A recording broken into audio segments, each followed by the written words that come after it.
Magandang araw mga kabayan.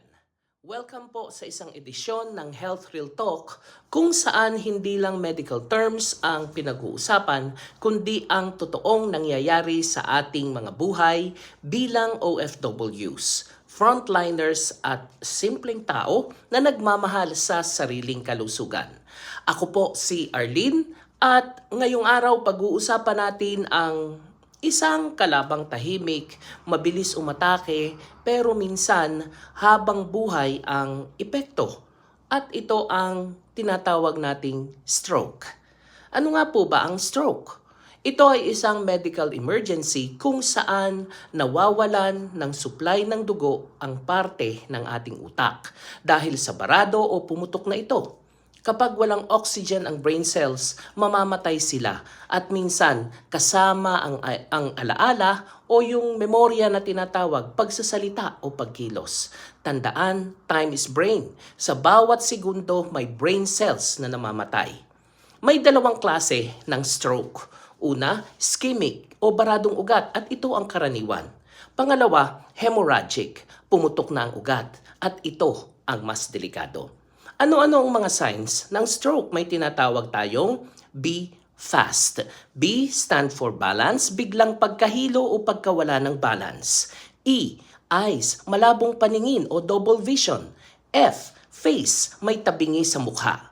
A, arms, hindi maitaas ang parehong braso. S, speech, malabo ang pagsasalita.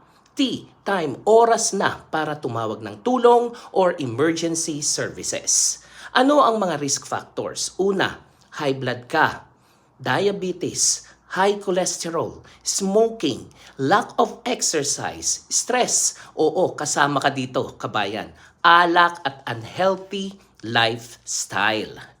Paano ito mapiprevent? Kumain ng tama, iwas sa alat at mamantikang ulam. Gumalaw kahit 30 minutes a day. Bawasan ang yosi at itigil kung kaya na. Magpa-check up. Huwag hintayin ang mga simptomas na lumabas.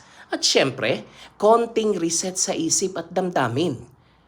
Take note, stress is the silent killer, mga ka-real talk. Marami sa atin ang breadwinner, pero paano na kapag ikaw ang biglang na stroke? Sino ang mag-aalaga? Sino ang magpapadala na sa Pinas? Sino ang kikilos kung hindi ka na makatayo? Huwag nating hayaang madapa tayo sa kalagitnaan ng ating laban. Labanan ng stroke habang kaya pa. Kaya ngayong araw, share this live, i-comment ang mga tanong nyo at kung may gusto pa kayong topic sa susunod.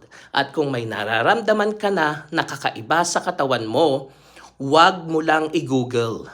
Magpa-check up ka na. This is Arlene para sa Health Real Talk. Basta sa kalusugan, wala kang patumpik-tumpik.